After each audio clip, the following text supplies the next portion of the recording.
পানি যদি কেউ পান করে কমপক্ষে হাসরের ময়দানে 40,000 বছর পর্যন্ত আর পানির পিপাসা লাগবে না। যেই পানির স্বাদ পরিবর্তন হবে না, যেই পানির রং পরিবর্তন হবে না, দুনিয়ার কোম্পানি পানি আপনার কতভাবে প্রসেস করে এরপরে পানি বার করে, বের করার পরও ওই পানির একটা গ্যারান্টি দেয়, ওয়ারেন্টি দেয়, এতদিন মেয়াদ থাকবে, এরপরে পানির কালার যে কোনো মুহূর্তে নষ্ট হয়ে যেতে পারে। আমার আল্লাহ বলতেছেন, হাবিব এমন একটা পানি আপনাকে দিব যে পানির রং, যে পানির গন্ধ, যে পানির কোনো পরিবর্তন কিছু হবে না। সুবহানাল্লাহ বলেন। আল্লাহ রাসূল সাল্লাল্লাহু আলাইহি সাল্লাম সাহাবীদের সামনে কথা বলতেছিলেন, হঠাৎ করে একটু তন্দ্রা পড়ে গেলেন। তন্দ্রার ভিতরে তার ঘুম এসে গেল। ঘুম থেকে উঠে আল্লাহ রাসূল মিষ্টি মিষ্টি হাসা শুরু করলেন। সুবহানাল্লাহ বলেন। মিষ্টি মিষ্টি হাসা শুরু করলেন। সাহাবীরা আল্লাহ রাসূল সাল্লাল্লাহু আলাইহি সাল্লামের কাছে জানতে চাইলেন, ইয়া রাসূলুল্লাহ আপনি কেবল মাত্র শুইলেন, একটু তন্দ্রা আপনি পড়লেন, আপনি তন্দ্রার থেকে উঠে কোনোদিন দেখিনি আপনাকে এভাবে হাসতে, আজকের কেন হাসতেছেন? আল্লাহ রাসূল সাল্লাল্লাহু আলাইহি সাল্লাম বললেন, তোমরা কি জানো ইতিপূর্বে আমার কাছে জিবরাইল এসে আমাকে একটা সূরা শোনায়া সান্ত্বনা বাণী দিয়ে গেছেন। সূরাটির নাম হইল কাউসার। তোমরা জানো কাউসার কি জিনিস? সাহাবীরা বলতেছেন, আল্লাহু আ'লামু ওয়া রাসূলি বিমুরাদি, আল্লাহ এবং আল্লাহ রাসূলই ভালো জানে, আমরা জানি না। আল্লাহ রাসূল বলতেছেন সূরা কাউসার হলো নিয়ামত। সুবহানাল্লাহ বলেন।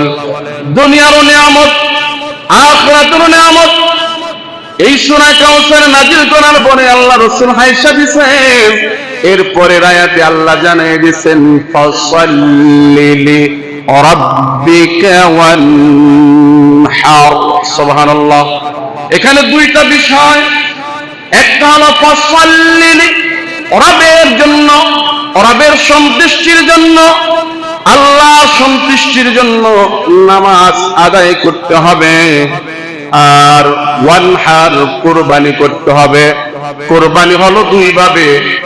এক ভাবে হলো আমরা যেমন ঈদুল আযহায় কুরবানি করে থাকি, পশু কুরবানি, এই কুরবানির দেওয়ার আগে নিজেকে নিজে কুরবানি করতে হবে। সুবহানাল্লাহ। এবার বলেন আমরা নিজেকে নিজে কেমনে কুরবানি করব? অর্থাৎ আল্লাহ তাআলা বলতেছেন, তোমার ভিতরে যে সমস্ত রোগ আছে, অহংকারী রোগ আছে, মিথ্যা রোগ আছে, চকুলখুরের রোগ আছে, শেকাদের রোগ আছে, গীবাদের রোগ আছে, সুদের রোগ আছে, ঘুষের রোগ আছে, জেনার রোগ আছে, এই সমস্ত রোগ যখন তোমাকে জ্বালা যন্ত্রণা করবে, এর থেকে কুরবানি করে তুমি ফিরে আসবে। এই কুরবানি যদি তুমি করতে পারো, আল্লাহ তাআলা তোমার জন্য রয়েছে, তোমার জন্য নির্ধারিত করে রেখেছেন নিয়ামত। ওই নিয়ামতের নাম হইল হাউজে কাউসার। চাই কি চাই না? কথা বলেন, চাই কি চাই না? তাহলে চাইতে হলে কি করতে হবে? নামাজ না পড়া, কথা কয় না, নামাজ না পড়া না নামাজ পড়া, নামাজ পড়া। কেন? ফাসাল্লি রাব্বিকা ওয়ানহার। সুবহানাল্লাহ বলি। শুধু তাই না ভাইরা আমার, 3 নম্বর আয়াত, ইন্না শানিআকা হুয়াল আবতার। আল্লাহ তাআলা কাফিরদের প্রশ্নের জবাবে আয়াতে জানিয়ে দিয়েছে, হাবিব আপনার শত্রুরা, আপনার যে সমস্ত সমালোচনাকারী, যারা আপনার বিরুদ্ধে উচ্চারণা করে আপনাকে নির্বংশ বলে, আপনি তাদেরকে জানিয়ে দেন আপনি নির্বংশ নয়, বরং তারা নির্বংশ। সুবহানাল্লাহ বলেন। কারণ তাদের নাম নেওয়ার মতো এই পৃথিবীর জমিনে কেউ নাই। আর নবী মুহাম্মদুর রাসূলুল্লাহ সাল্লাল্লাহু আলাইহি ওয়াসাল্লামের নাম কত উচ্চ মর্যাদা আল্লাহ দিয়েছেন। আল্লাহ সূরা ইনশিরাতের ভিতরে জানিয়ে দিয়েছে, ওয়া রাফা'না লাকা যিকরাক। সুবহানাল্লাহ।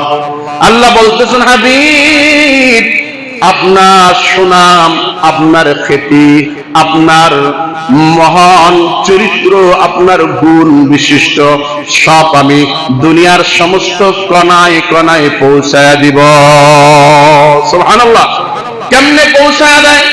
যেখানে আল্লাহ তাআলার নাম, ওই জায়গাতে আপনার আমার নবীর নাম। আজানের ভিতরে আল্লাহ তাআলার নাম আছে না নাই? কথা বলেন, আছে না নাই? ঠিক আমার নবীর নাম আজানের ভিতরে আছে না নাই? শুধু তাই নয়, আল্লাহ হলেন রব্বুল আলামিন, আর রহমতের নবী হলো রহমাতুল লিল আলামিন। যেখানে আল্লাহ তাআলার নাম, সেখানে আমার নবীর নাম। সুবহানাল্লাহ বলেন।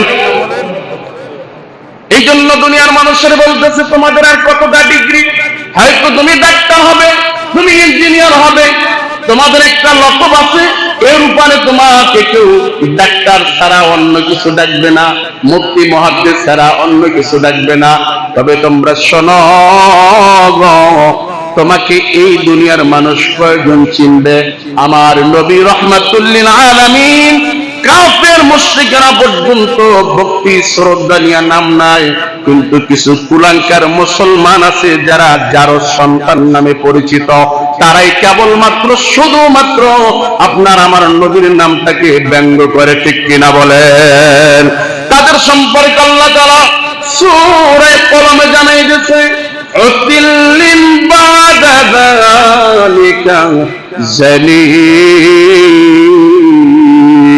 তারা হলো যার সন্তান, যারা নবীর বিরুদ্ধে কথা বলবে, নবীরকে ব্যঙ্গ করবে, নবীর বিরুদ্ধে সমালোচনা করবে, তারা কোনোদিন বৈধ সন্তান হতে পারে না। তারা যার সন্তান।